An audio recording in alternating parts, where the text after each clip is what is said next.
इस channel प्रकर्ष classes में आप सभी का स्वागत है। आज इस वीडियो में हम सचिवालय और निदेशालय में आपस में क्या संबंध होते हैं इनके बारे में डिस्कस करेंगे। पिछले वीडियो में हमने सचिवालय और मुख्य सचिव के बारे में देखा था और ये समझा था कि सचिवालय विभिन्न विभाग जो है राज्य सरकार के उनका समूह है और प्रत्येक विभाग का एक प्रशासनिक प्रमुख होता है जिसको सचिव कहा जाता है। और उसको ज़्यादा समझने के लिए आप हमारे जो पुराने वीडियो हैं सचिव और मुख्य सचिव, सचिवालय और मुख्य सचिव पर, उनको देखें। इस वीडियो में हम देखेंगे कि निदेशालय क्या होता है। सबसे पहले तो यह देखें, फिर देखेंगे निदेशालय और सचिवालय में संबंध क्या है। तो निदेशालय की जो है हम परिभाषा देखने का प्रयास करेंगे कि निदेशालय आखिर होता क्या है और साथ ही साथ उसकी कुछ विशेषताएं देखेंगे। तो सबसे पहले देखिए निदेशालय की परिभाषा। सचिवालय द्वारा निर्मित नीति, योजनाओं और कार्यक्रमों को क्रियान्वित करने वाली विशेषज्ञों से युक्त संस्था निदेशालय या कार्यकारी विभाग कहलाता है। तो सिंपल है बिल्कुल कि सचिवालय नीतियाँ, योजनाएं और कार्यक्रम बनाता है और उन कार्यक्रमों को वास्तव में क्रियान्वित करने, लागू करने के लिए जो मशीनरी है, और इस मशीनरी में होते हैं विशेषज्ञ यानी एक्सपर्ट होते हैं। ये उस विभाग के ये ऐसे एक्सपर्ट हैं जो पूरा जो सर्विस काल है वो उसी निदेशालय, उसी विभाग में बिताते हैं। तो एक प्रकार से इनको एक्सपर्टनेस प्राप्त हो जाती है। तो ऐसे लोग जो किसी एक कार्य विशेष में एक्सपर्ट होते हैं उनका जो निकाय है वो कहलाता है निदेशालय। और निदेशालय का प्रमुख कार्य क्या है? क्रियान्वयन। किसका क्रियान्वयन? नीति, योजनाएं और कार्यक्रम जो सचिवालय बनाता है उनको क्रियान्वित करने वाला निकाय। तो आगे हम इसकी कुछ विशेषताएं देखें तो और ज़्यादा समझ में आएगा कि निदेशालय क्या है वास्तव में। तो देखिए, निदेशालय में विशेषज्ञ पदाधिकारी होता है। अभी मैंने बताया एक्सपर्ट वो व्यक्ति है जो किसी विशेष क्षेत्र में पारंगत रखता है। दो शब्द चलते हैं हमारे लोक प्रशासन में सामान्यज्ञ और विशेषज्ञ। सामान्यज्ञ को जर्नलिस्ट कहते हैं इंग्लिश में, यानी वो एक प्रकार सा ऐसा व्यक्ति है जो सभी बातों की थोड़ी थोड़ी जानकारी रखता है और मूल रूप से वो जो है पोस्ट कोर्ब जो हमारी गतिविधियां हैं उनकी जानकारी रखता है। सामान्यज्ञ आईएएस जो है, आईएएस भारतीय प्रशासनिक सेवा का अधिकारी, वो सामान्यज्ञ होता है और उसे किसी भी विभाग में नियुक्त किया जा सकता है।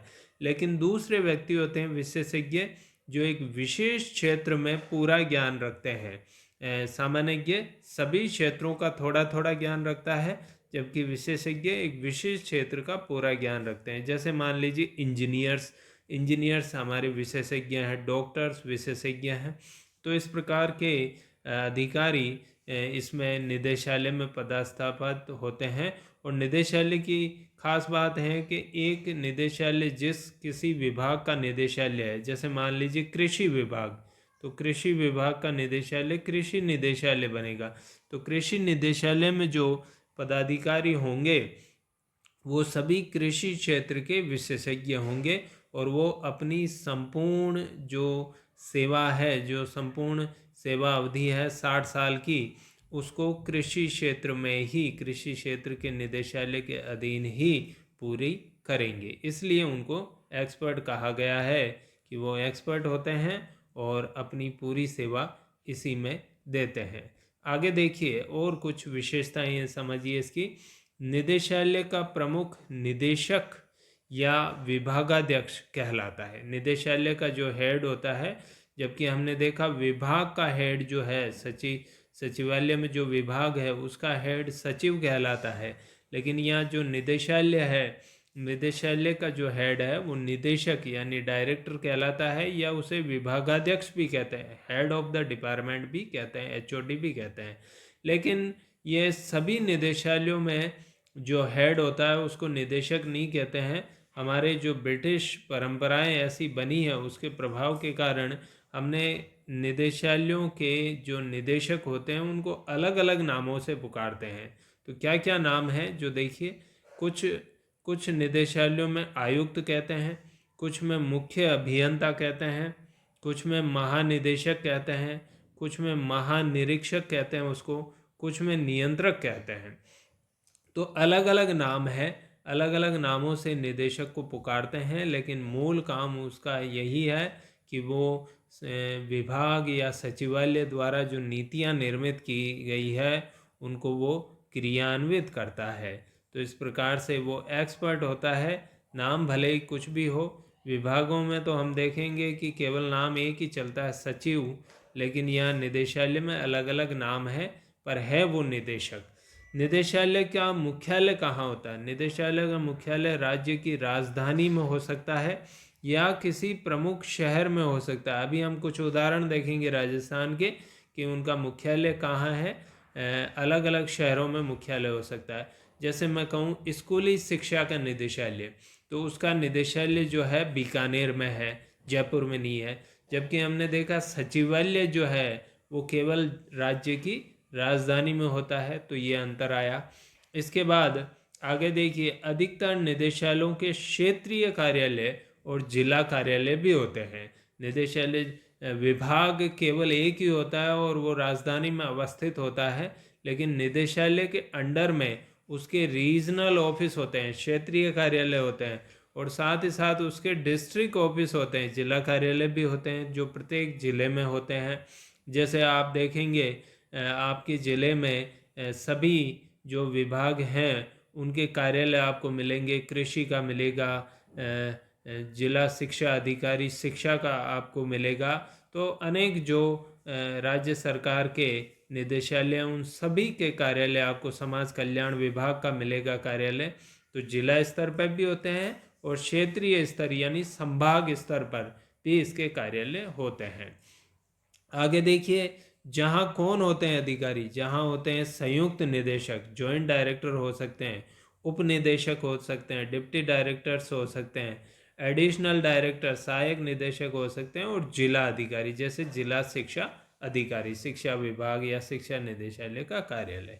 इसी प्रकार से आगे देखिए, निदेशालय तकनीकी कार्यक्रमों को क्रियान्वित करने, सांख्यिकी एकत्र करने, नियंत्रण और मूल्यांकन करने और सचिवालय को तकनीकी परामर्श देने का कार्य भी करते हैं। तो निदेशालय का क्या काम है? ये विभिन्न काम इस बिंदु नंबर 5 में आपको दिखेंगे कि निदेशालय कार्यक्रमों को क्रियान्वित करता है, मेन चीज़ तो यही है। साथ ही साथ कार्यक्रम से संबंधित जो स्टैटिस्टिक्स है, सांख्यिकी है, आंकड़े हैं, वो भी एकत्र करता है। जैसे कि कार्यक्रम के कारण कितना व्यय हुआ, कितने लोगों को लाभ पहुंचा, कितने क्षेत्र गांवों या जिलों में यह कार्यक्रम पहुंचा, इत्यादि इत्यादि। तो सांख्यिकी भी एकत्र करते हैं, नियंत्रण और मूल्यांकन भी करते हैं। कार्यक्रम जब चलता रहता है तो उसका कंट्रोल करते हैं, नियंत्रण करते हैं ताकि कार्यक्रम सही दिशा में आगे बढ़ सके। उसका मूल्यांकन भी करते हैं, जितना कार्य हुआ उसका मूल्यांकन करते हैं और रिपोर्ट भेजते हैं। साथ ही साथ सचिवालय को तकनीकी परामर्श देते हैं। हमने देखा सचिवालय में सचिव है और सचिव सामान्यज्ञ है, वो एक्सपर्ट नहीं है, लेकिन निदेशालय का व्यक्ति जो है एक्सपर्ट है, इसलिए वो अपने क्षेत्र का, अपने फील्ड का जो टेक्निकल जानकारी है वो रखता है। और इसलिए जब भी सचिवालय इनसे सुझाव मांगता है या परामर्श मांगता है तो सचिवों को ये परामर्श उपलब्ध कराते हैं। तो बड़ा ही महत्वपूर्ण कार्य है। इसके बाद और देखिए, क्षेत्रीय और जिला स्तर पर कार्यरत स्टाफ या कार्मिक, अभी हमने देखा निदेशालय के क्षेत्रीय रीजनल लेवल पे और डिस्ट्रिक्ट लेवल पे कार्यालय होते हैं, तहसील स्तर पे भी होते हैं कार्यालय। हम देखेंगे कि जिला स्तर, तहसील स्तर और रीजनल स्तर पर जो कार्यालय होते हैं उसमें जो स्टाफ काम करता है, जो कार्मिक काम करते हैं, वो निदेशालय के अधीन ही आते हैं। यानी उनकी जो कार्मिक समस्याएं हैं वो निदेशालय ही फुलफिल करता है। जैसे भर्ती का काम, प्रशिक्षण का काम, उनको ट्रेनिंग देने का काम, उनको प्रमोशन देने का काम, उनका ट्रांसफ़र करने का काम, और यदि कोई कार्मिक काम नहीं कर रहा है तो उसके खिलाफ अनुशासनात्मक कार्रवाई करने का कार्य निदेशालय ही करता है। तो अपने अधीन आने वाले स्टाफ के कार्मिक प्रशासन से संबंधित सभी कार्य निदेशालय करता है। इसके बाद हम कुछ उदाहरण देखेंगे जिससे आपको अच्छी तरह समझ में आ जाएगा कि निदेशालय क्या होता है और उनके मुख्यालय कहाँ हैं। जैसे देखिए, निदेशालय प्रारंभिक शिक्षा, अभी मैंने कहा स्कूली शिक्षा का जो निदेशालय है वो कहाँ है, बीकानेर में है, जयपुर में नहीं है। और उसका जो हेड है वो क्या कहलाता है, निदेशक। इसी प्रकार माध्यमिक शिक्षा, स्कूली शिक्षा को दो भागों में बांट रखा हमने, प्रारंभिक और माध्यमिक। इसका भी बीकानेर में है और डायरेक्टर कहलाता है इसका हेड। लेकिन कॉलेज शिक्षा की बात करें तो कॉलेज शिक्षा का निदेशालय न कहला के आयुक्तालय कहलाता है, कमिश्नरेट कहते हैं उसको। और ये जो है जयपुर में है, यहाँ लिखा नहीं है, ये जयपुर में है। और इसका जो हेड है वो क्या कहलाता है, आयुक्त। इसी प्रकार पुलिस विभाग, अब निदेशालय है लेकिन कहा गया विभाग है, नाम उसका विभाग चलता है सरकारी रिकॉर्ड में, और जयपुर में है। लेकिन इसका हेड क्या कहलाता है, निदेशक क्या कहलाता है, इसका महानिदेशक कहलाता है। आबकारी आयुक्त, अब आबकारी में आयुक्त का ऑफिस है और ये उदयपुर में है और इसका हेड क्या कहलाता है, आयुक्त। मुद्रांक और पंजीयन, जो स्टाम्प से संबंधित आपका डिपार्टमेंट है, रजिस्ट्री और स्टाम्प, ये विभाग कहलाता है और ये अजमेर में है। और इसका जो है हेड क्या कहलाता है, महानिरीक्षक।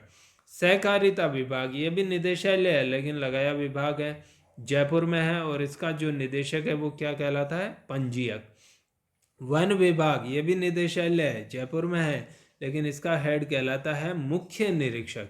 तो इस प्रकार हम देख सकते हैं कि निदेशालय की जो दो तीन बातें हैं, वो पहली यह है कि निदेशालय जरूरी नहीं है कि राज्य की राजधानी में ही हो, वो जो है अन्य किसी प्रमुख शहर, जैसे हमारे राजस्थान की बात करें तो बीकानेर में, उदयपुर में, अजमेर में, जोधपुर में हो सकता है।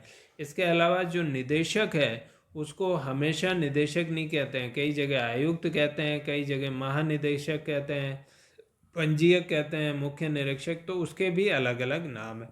ये सब कारण, इसका सबका कारण है वो है ब्रिटिश जो काल था उस समय यही नाम दिए गए थे।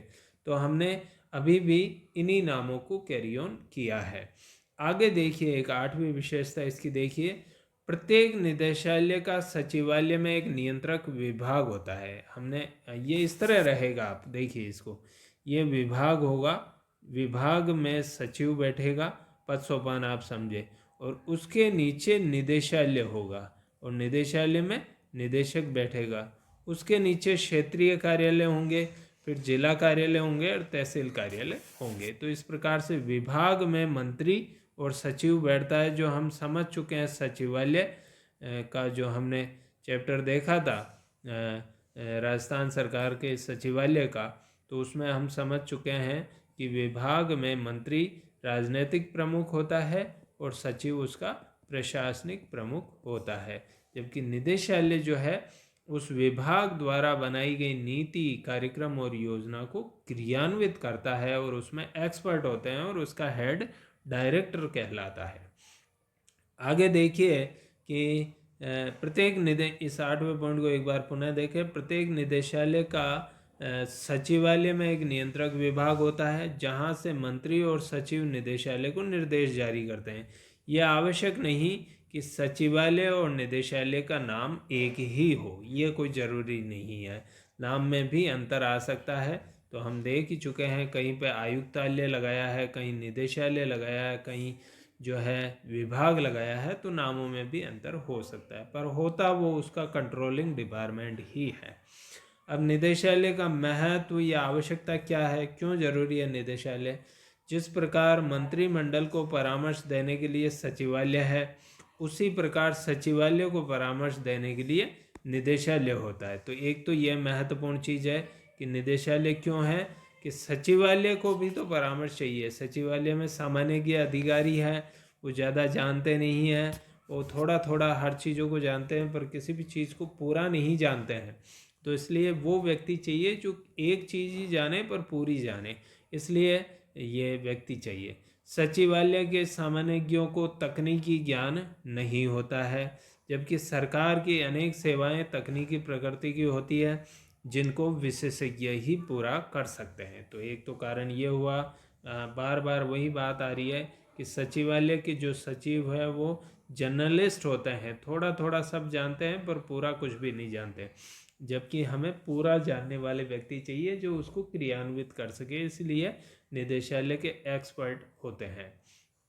सचिवालय का कार्य महत्वपूर्ण विषयों पर चर्चा और परामर्श करना है, जबकि जन साधारण को सेवाएं उपलब्ध करवाने का काम कोई अधीनस्थ कार्यकारी विभाग ही कर सकता है। जनता से जुड़े, क्योंकि इसके कार्यालय कहाँ हैं, तहसील स्तर पर है, जिला स्तर पर है और संभाग स्तर पर है, तो इसलिए ऐसे व्यक्तियों की आवश्यकता हमें चाहिए, आवश्यकता पड़ती है जो जनता को सेवाएं उपलब्ध करवा सके, क्योंकि सचिवालय होते हैं जयपुर में और राज्य की राजधानी में, तो वहाँ से यह व्यक्तियों का संपर्क हो पाना थोड़ा मुश्किल हो जाता है। इसके बाद देखिए, कुछ विभाग जैसे शिक्षा, गृह, स्वास्थ्य, कृषि, सिंचाई आदि का कार्य क्षेत्र विस्तृत होता है, गांवों तक उनको अपनी सेवाएं देनी पड़ती है, गांव ढाणियों तक, और इनका कार्य सचिवालय जो कि राजधानी में होता है बैठकर संपादित करना संभव नहीं है, बल्कि इनका कार्य करने के लिए कार्यकारी विभाग जो कार्य करते हैं क्षेत्र में जाके, फील्ड में जाके, उनकी आवश्यकता पड़ती है। आम जन और क्षेत्रीय कार्मिक सचिवालय की अपेक्षा निदेशालय में आसानी से पहुंच सकते हैं। निदेशालय में पहुंचने का अर्थ है अपने जिला स्तर, तहसील स्तर के कार्यालय में उनकी आसानी से पहुंच हो सकती है। वर्तमान में वृहदता से सूक्ष्मता यानी बड़े से छोटे और सामान्यज्ञता से विशेषज्ञता की ओर झुकाव की प्रवृत्ति है। आज भी ये कहते हैं कि कार्य को जो है छोटे छोटे हिस्सों में बांट के किया जाना चाहिए, छोटे क्षेत्र में किया जाना चाहिए। सचिवालय चूँकि एक है और राज्य की राजधानी में स्थित है, तो वो फिर पूरे राजस्थान का संचालन करेगा। उसके बजाय आप तहसील स्तर पर ही कार्यालय बनाइए या जिला स्तर पर कार्यालय बनाइए, तो वो ठीक रहेगा और एक्सपर्ट उस कार्य को करे। इसलिए भी सचिवालय निदेशालय की आवश्यकता पड़ती है।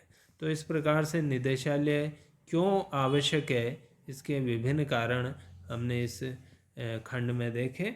अब आइए, जो हमारा महत्वपूर्ण प्रश्न है वो है सचिवालय और निदेशालय के आपसी संबंध। तो आपसी संबंध जो है इनके बड़े ही तनावपूर्ण है, और तनावपूर्ण होने का क्या कारण है उसके हम देखेंगे। तो इस पूरे प्रश्न को हम 3 भागों में बांटेंगे।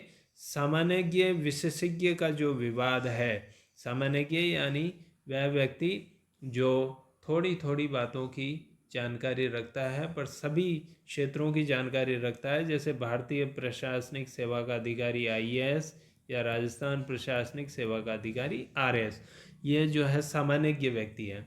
जबकि बाकी के जितने भी कर्मचारी अधिकारी हैं वो सब के सब एक ही फील्ड में अपना संपूर्ण सेवा काल जो है पूरा करते हैं, इसलिए वो विशेषज्ञ हैं, एक्सपर्ट हैं। चाहे कृषि विभाग का हो, चाहे चिकित्सा विभाग हो या अभियांत्रिकी विभाग हो, सभी विभागों के जो है कर्मचारी विशेषज्ञ माने जाते हैं, क्योंकि वो अपने ही फील्ड में रहते हुए अपनी पूरी 60 साल की सेवाएं करते हैं। तो ये जो विवाद है वो वास्तव में निदेशालय सचिवालय विवाद से जुड़ा है। 3 आयाम हम इसके कर लेते हैं। सबसे पहला एक तो दोनों में अंतर समझिए, एक बार फिर रिवीजन हो जाएगा इसमें पिछले बिंदुओं का। यह सर्वोच्च प्रशासनिक निकाय है। कौन? सचिवालय सबसे ऊंचा प्रशासनिक निकाय है, और निदेशालय जो है सचिवालय का अधीनस्थ निकाय है। ये हम देख चुके हैं। ऊपर विभाग होता है, निदेशालय सचिवालय होता है और उसके अंडर में निदेशालय होता है, यानी स्थिति जो है सचिवालय की उच्च है, निदेशालय की अधीनस्थ है। फिर है मुख्य कार्य क्या है सचिवालय का? कार्यक्रमों का निर्माण करना। निदेशालय का मुख्य कार्य क्या है? कार्यक्रमों का क्रियान्वयन करना, उनको लागू करना। इसका प्रशासनिक प्रमुख एक सामान्यज्ञ होता है, हम देख चुके हैं। सचिव होता है जो IAS होता है। इसका प्रशासनिक प्रमुख एक विशेषज्ञ होता है, वो उसी फील्ड का, जैसे कृषि का, चिकित्सा का, अभियांत्रिकी का व्यक्ति होता है। यह राजधानी में स्थित होता है। सचिवालय एक है, राजधानी में होगा। निदेशालय जो है राजधानी में भी हो सकता है और प्रमुख नगर में भी, अन्य प्रमुख जैसे उदयपुर, अजमेर और जो है जोधपुर इत्यादि शहरों में हो सकता है।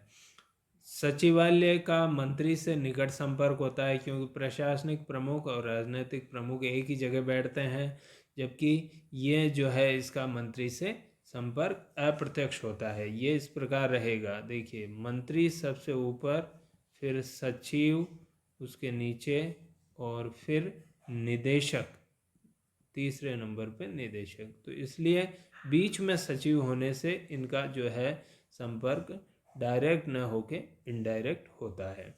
आगे देखिए, सचिवों का अंतर विभागीय स्थानांतरण हो सकता है, यानी सचिव एक विभाग से दूसरे विभाग में जा सकते हैं। इसका कारण है कि सचिव एक सामान्यज्ञ अधिकारी है और वो सभी विभागों के बारे में थोड़ी बहुत जानकारी रखता है। जैसे आज कृषि विभाग का कोई सचिव है, कल को उसका स्थानांतरण शिक्षा विभाग के सचिव के रूप में हो सकता है।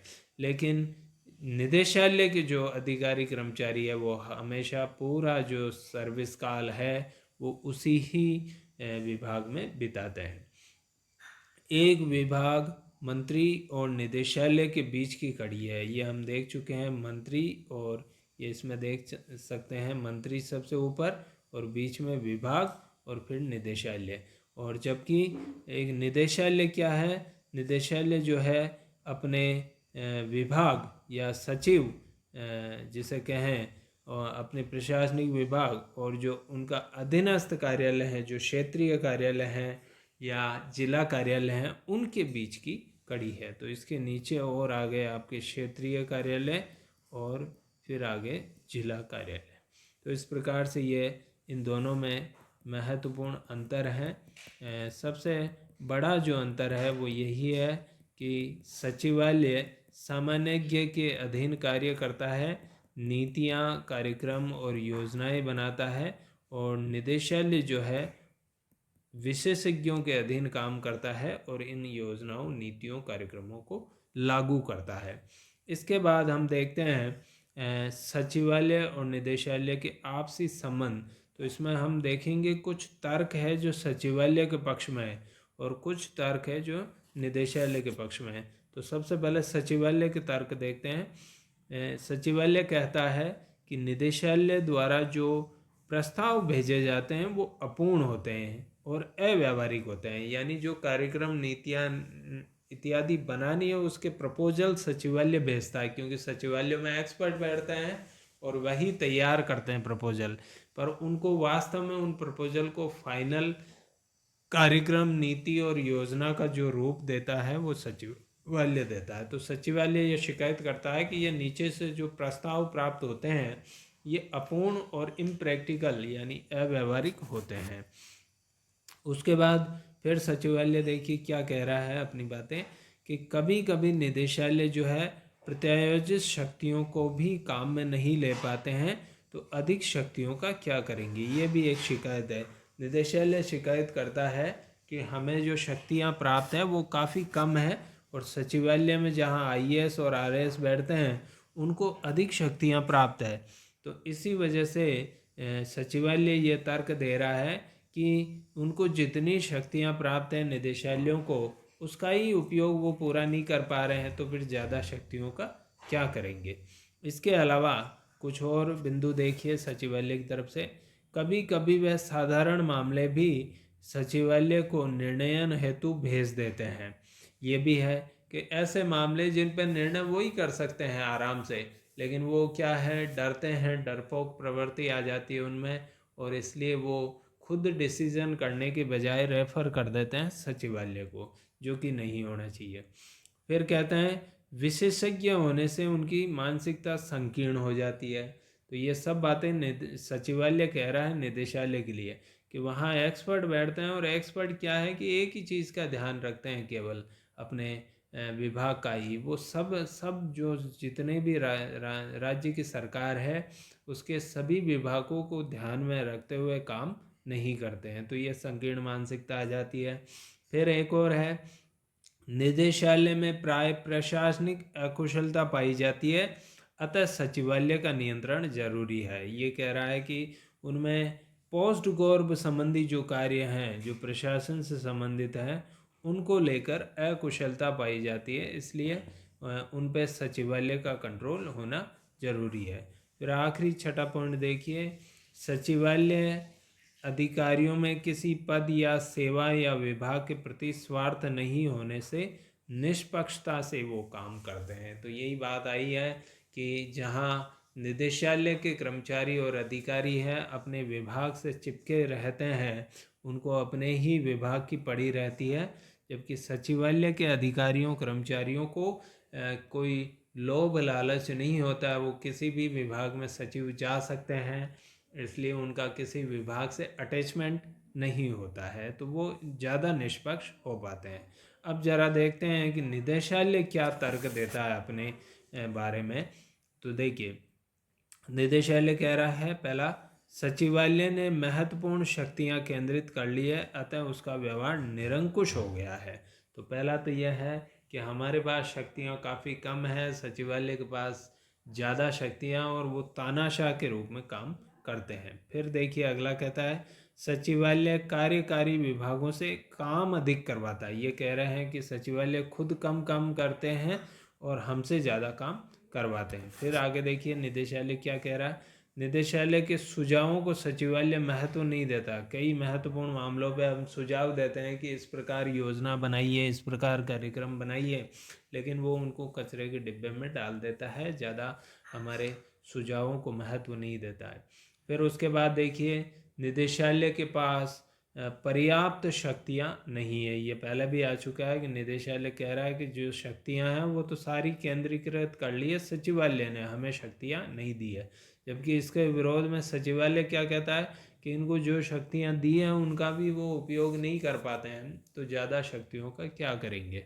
इसके बाद है, सचिवालय अपनी नीति निदेशालयों पर थोपते हैं। ये फिर वही बात है कि वो उनके सुझावों को तो ध्यान में नहीं रखते हैं, और उन्होंने जो फाइनल कर दिया बस वही तुम्हें करना है।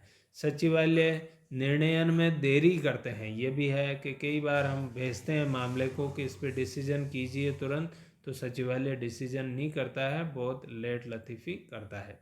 सचिवालय के अधिकारियों के जो वेतन और भत्ते हैं और जो पद सोपान में उनकी स्थिति है, वो निदेशालय के अधिकारियों से उच्च है। ये हमने अभी देखा, पद सोपान ऊपर मंत्री आता है, फिर सचिव आता है, और फिर निदेशालय आता है, तो उनकी स्थिति उच्च है। ये भी शिकायत है निदेशालय को। नीति व कार्यक्रम निर्माण में निदेशालय की भूमिका अत्यंत कम है। नीतियाँ जो है सचिवालय ही बना डालता है, निदेशालयों को उसमें रोल नहीं देता है, उनके सुझावों पर भी ज़्यादा ध्यान नहीं देता है। तो दोनों जो कार्यालय हैं, दोनों जो संगठन हैं, इनकी अपनी अपनी तर्क और अपनी अपनी शिकायतें हैं। तो इसका समाधान कैसे किया जाए, इसके कुछ सुझाव हैं, इनको देखिए। निदेशालय के पास पर्याप्त अधिकार होने चाहिए। पहली चीज़ तो निदेशालय को वास्तव में कम अधिकार मिले हैं, खास तौर से तकनीकी मामले जितने आते हैं उनके निस्तारण में तो निदेशालय स्वतंत्र होना चाहिए, क्योंकि टेक्निकल मामलों की जानकारी, टेक्निकल मामले यानी वह मामले जो किसी विभाग विशेष से संबंधित है और उनको विशेषज्ञ ही सॉर्ट आउट कर सकता है, तो ऐसे मामलों का तो उनको पूर्ण स्वतंत्रता होनी चाहिए कि वो ही उस पर डिसीजन ले, वो निदेशालय उसमें हस्तक्षेप, सचिवालय उसमें हस्तक्षेप न करे। दोनों के वेतनमान एकीकृत कर दिए जाने चाहिए। ये भी एक महत्वपूर्ण सुझाव है कि दोनों के वेतनमान में अंतर है, सचिवालयों के वेतनमान ज़्यादा हैं, निदेशालयों के कम हैं, तो दोनों का वेतनमान एकीकृत, इंटीग्रेट कर दिया जाए, तो फिर दोनों ही जगह कोई कार्मिक कार्य करेगा समान स्तर का, तो उसका वेतनमान समान होगा। ठीक है। निदेशक को सचिवालय में पदेन संयुक्त सचिव का दर्जा दिया जाए। ये भी एक महत्वपूर्ण सुझाव है कि निदेशक को जो है, निदेशक की दोहरी भूमिका आ जाए।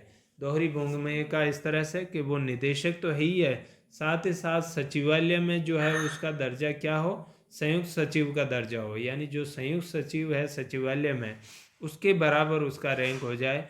और फिर वो जब भी सचिवालय में नीति से संबंधित मीटिंग्स होती है नीति निर्माण संबंधित कार्य होता है तो उसमें वो जाए और अपनी भागीदारी निभाए, और बिल्कुल ऐसे जाए जैसे वहाँ का संयुक्त सचिव जाता है। दोनों निकायों के जो समकक्ष अधिकारी हैं उनका ट्रांसफ़र होना चाहिए, यानी एक समान स्तर के जो कर्मचारी अधिकारी हैं वो जरूरी नहीं हो कि हमेशा निदेशालय में ही काम करे या हमेशा सचिवालय में ही काम करे, उनका आपस में स्थानांतरण होना चाहिए ताकि दोनों ही संगठनों की उनमें समझ आ सके। दोनों निकायों के अधिकारियों का सेवाकालीन प्रशिक्षण साथ साथ होना चाहिए। विभिन्न प्रकार के प्रशिक्षण सरकार द्वारा आयोजित करवाए जाते हैं सेवा काल में। सेवा काल से पूर्व तो अलग प्रशिक्षण होता है, इन सेवा करते समय जो प्रशिक्षण होते हैं जैसे रिफ्रेशर ट्रेनिंग होती है, तो वो ट्रेनिंग दोनों की साथ साथ होनी चाहिए ताकि एक दूसरे को समझने का अवसर उनको प्राप्त हो। छठा पॉइंट देखिए, निदेशक को मंत्री से मिलने का पर्याप्त अवसर मिलना चाहिए। ये हमने देखा कि बीच में सचिव फंसा हुआ है, इसलिए जो निदेशक है और मंत्री है उसके बीच में संपर्क प्रत्यक्ष न होकर अप्रत्यक्ष है, इसलिए कहा है कि उसको पर्याप्त अवसर मिलने चाहिए ताकि मंत्री तक वो पहुंच सके, अपनी बात मंत्री को कह सके। इसके बाद है निदेशालय यथासंभव सचिवालय प्रांगण में ही स्थापित हो। यह भी है कि दूर होते हैं, दूर के शहरों में तो निदेशालय और सचिवालय में दूरी बढ़ जाती है, कई मुद्दों पे कम्युनिकेशन नहीं हो पाता है, इसलिए ज़रूरी है कि दोनों एक साथ हो, एक ही प्रांगण एक ही कैंपस में स्थित हो। सचिवालय का व्यावसायीकरण किया जाए। व्यावसायीकरण का अर्थ है कि सचिवालय में कुछ प्रोफेशनल एक्सपर्टनेस लाई जाए जैसे निदेशालय में होती है, ताकि निदेशालय की समस्याओं को, निदेशालय की बातों को सचिवालय के कार्मिक और अधिकारी भी आसानी से समझ सके। तो इस प्रकार से इस वीडियो में हमने राज्य सरकार के दो महत्वपूर्ण संगठन सचिवालय और निदेशालय के आपसी संबंधों को डिस्कस किया और देखा कि उनमें क्या समस्याएं हैं उनके संबंधों को लेकर, और उसको उन समस्याओं का निवारण किस प्रकार से किया जा सकता है। ये वीडियो आपको यदि अच्छा लगा हो तो इसे लाइक अवश्य कीजिए, मेरे इस चैनल को सब्सक्राइब कीजिए और वीडियो को शेयर कीजिए। धन्यवाद।